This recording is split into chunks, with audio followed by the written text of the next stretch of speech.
जब मैं 7 साल का था तब मैं एक्सीडेंटली हाई टेंशन वायर के कांटेक्ट में आ गया था और मेरे दोनों हाथ जल गए थे।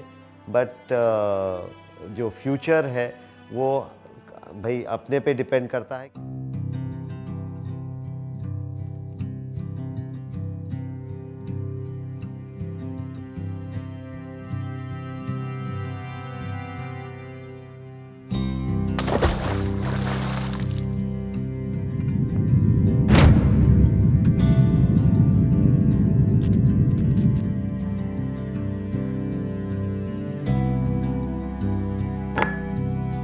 Hi, I'm Vikram Agnihotri. I met with an accident at the age of 7. जब मैं 7 साल का था तो मैं हाई टेंशन वायर के कांटेक्ट में आ गया था। 11 केवी की एक लाइन छत के ऊपर से जा रही थी और जो रहते थे उस घर में उनके जो बेटे थे, जो मेरे दोस्त, वो रेगुलरली छत पे जाके और जो गार्ड वायर होता है जिसमें करंट नहीं होता है उसको पकड़ के वो स्विंग करते थे, उस पर झूलते थे। तो दैट इवनिंग जब हम उनसे मिलने गए तो उसको देखा देखी मैंने उसको ज्वाइन कर लिया। तो हम दोनों तार को पकड़ के ऊपर नीचे जैसे स्विंग कर रहे थे। बट आफ्टर पॉइंट जब वो थोड़ा तेज हो गया, इट बिकेम लिटिल वायलेंट कहें, तो विदाउट एनी वार्निंग उसने तार को छोड़ दिया मेरे फ्रेंड ने। तो जैसे ही उसने छोड़ा वो वापस छत पे आके ही लैंडेड, गिर गया। जब तार हल्का हुआ और ऊपर मेन लाइन की तरफ गया तो it came in contact with 11,000 volts. But fortunately मैं कहूँगा कि मैं बच गया, बिकॉज मेरे फीट जो थे, पाँव ज़मीन पे नहीं थे, तो अर्थ नहीं हुआ। अब हादसा तो we can not avoid, but जो उसका डैमेज कहें वो सिर्फ मेरे हाथ तक था।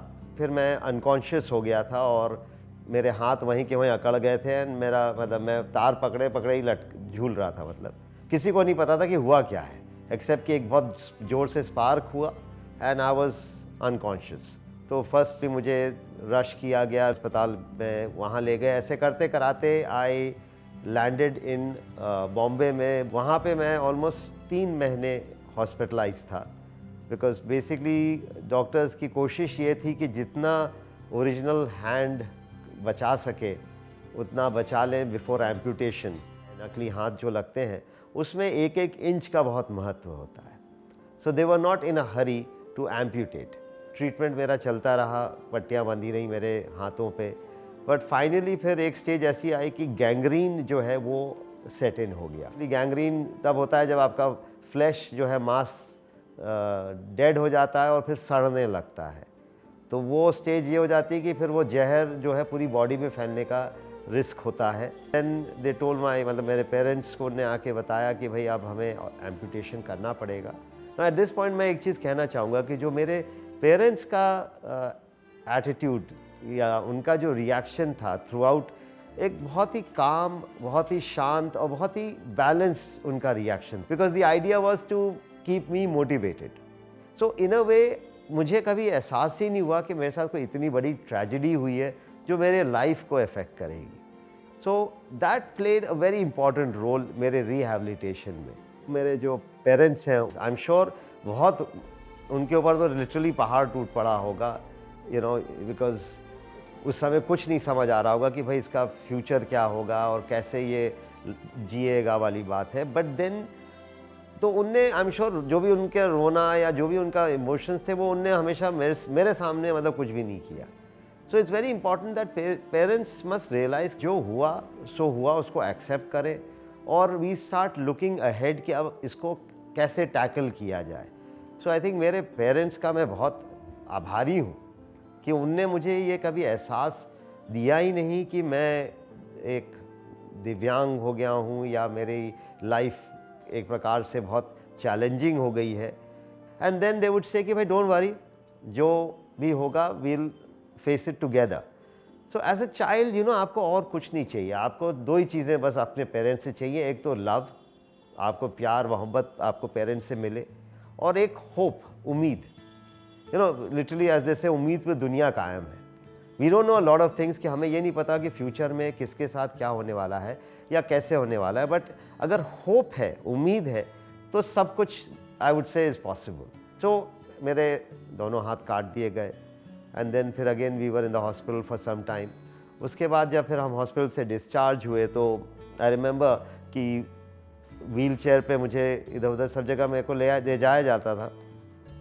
So lying in bed for almost 3 months मेरे लेग के मसल्स बिल्कुल ख़त्म हो गए थे।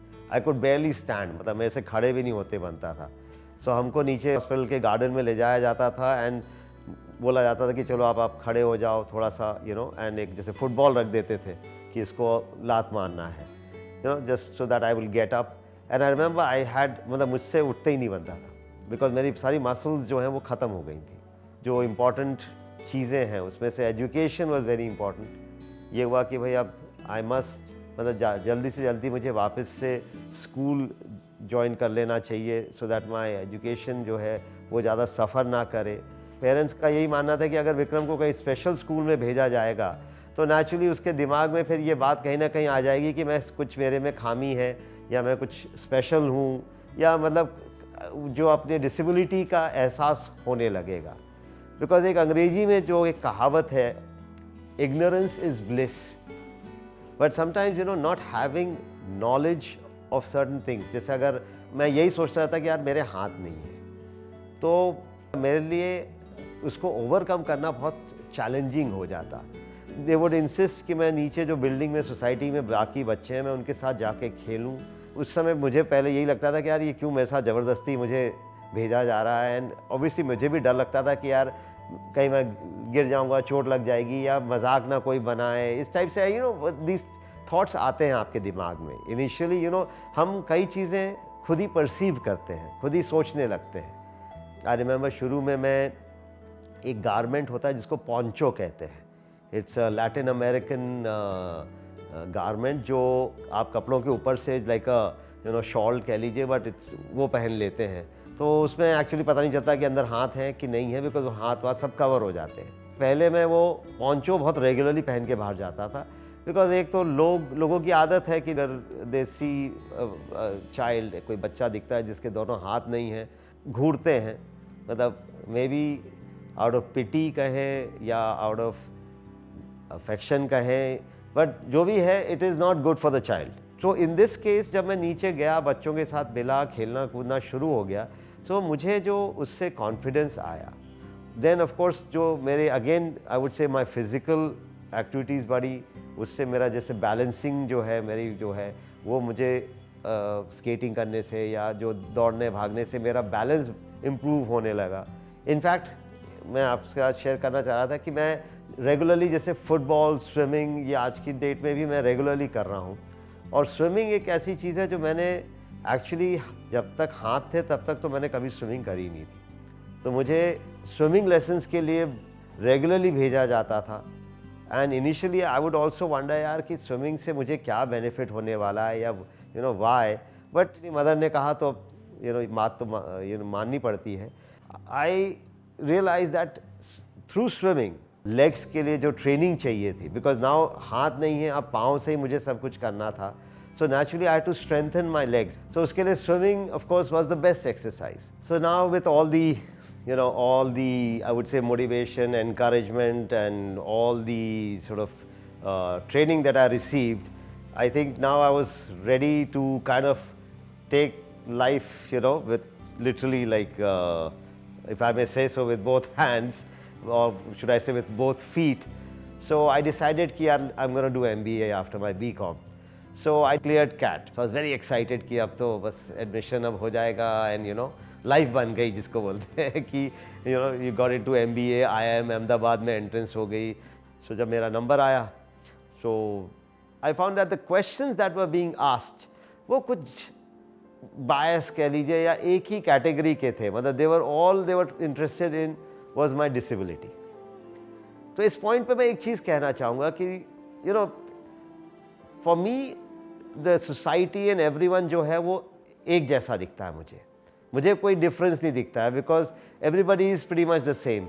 But when people look at people like me, I think they are the ones जो actually देखा जाए तो nervous हो जाते हैं या conscious हो जाते हैं. The other thing that happened, मतलब जो दूसरी चीज़ एक और जो उससे भी बड़ा challenge मैंने एक्सेप्ट किया, एक तरीके से लिया, was ड्राइविंग. जब 2015 में कुछ ऐसा हुआ कि मुझे I was kind of forced to decide कि अब ड्राइविंग आई थिंक खुद करना चाहिए। चैलेंज तो was getting the licence, not the driving part. और विद इन हार्डली 1-2 महीने में मैंने पाया कि मैं बहुत अच्छी गाड़ी चला रहा था।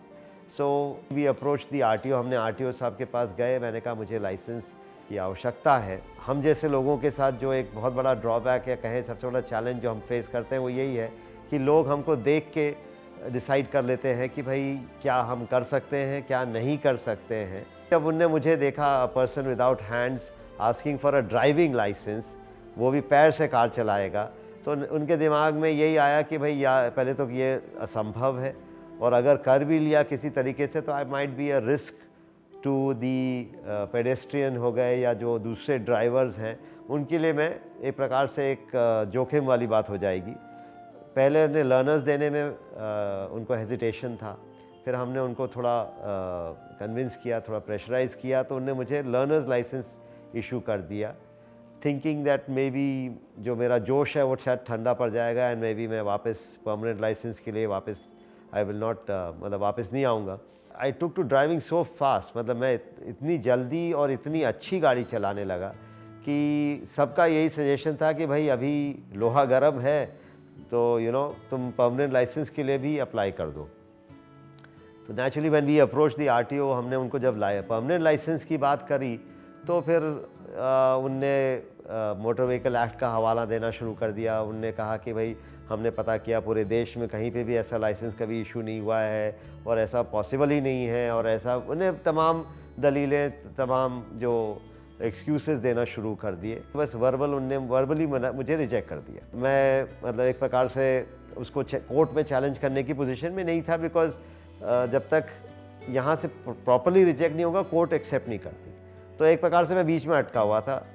I think finally it was the transport ministry that issued certain circulars, उन्होंने कुछ सर्कुलर्स, कुछ ऑर्डर्स, नोटिसेस इशू करे टू द आरटीओ, जिसमें एक मेन क्राइटेरिया यही है कि अगर गाड़ी ऑटोमेटिक है तो फिर लाइसेंस जारी किया जा सकता है। सो हमारा भी शुरू से वही आर्ग्यूमेंट था कि because now automatic cars are available and उसमें ऐसे भी एक पाँव फ्री हो जाता है, तो वो पाँव से मैं क्योंकि स्टीयरिंग कर रहा हूँ and I had more than proved my driving skill. But finally in September 2016 I was given the permanent driving license and indirectly I became the first Indian to be issued a permanent driving license driving without hands, and ये बात Limca book of record ने भी acknowledge करी by an entry in the Limca book of record.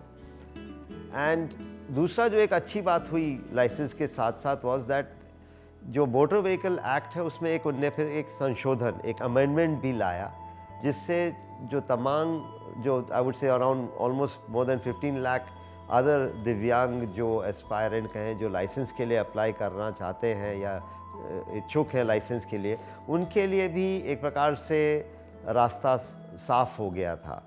So in a way I have started now helping, you can say, या helping them to get licenses. In fact अभी तक हमने 14, मतलब मैंने in fact 14 licences दिलाने में मेरा योगदान है, and there are many others जो मेरे अभी संपर्क में हैं, जिनको होपफुली गॉड विलिंग मतलब सून उनको भी लाइसेंस मिल जाएगा। एक तो there is destiny at work, that is something that we must all accept कि एक डेस्टिनी है जो काम कर रही है, और एक प्रकार से जो भी आपके साथ हो रहा है उसके लिए हम ही खुद जिम्मेदार हैं। We are the, you can say the creators, or we create our own destinies, we create our own future.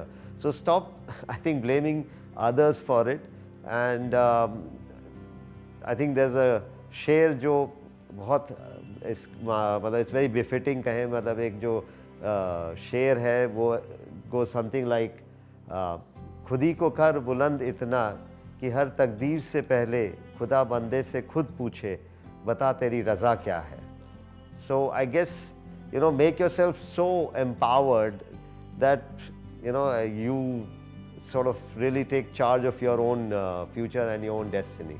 जिनकी हसल उनकी जीत से बढ़कर है, जिनकी नीयत हम सबसे बेहतर है, वही सही मायने में सेवेज ह्यूमंस कहलाते हैं। जीत की बातें तो बहुत हुई, अब हसल का जश्न मनाते हैं। हम ऐसे सैवेज ह्यूमंस को सलाम करते हैं और आपसे अपील करते हैं कि इनकी कहानी शेयर करके पूरी दुनिया तक पहुंचाएं।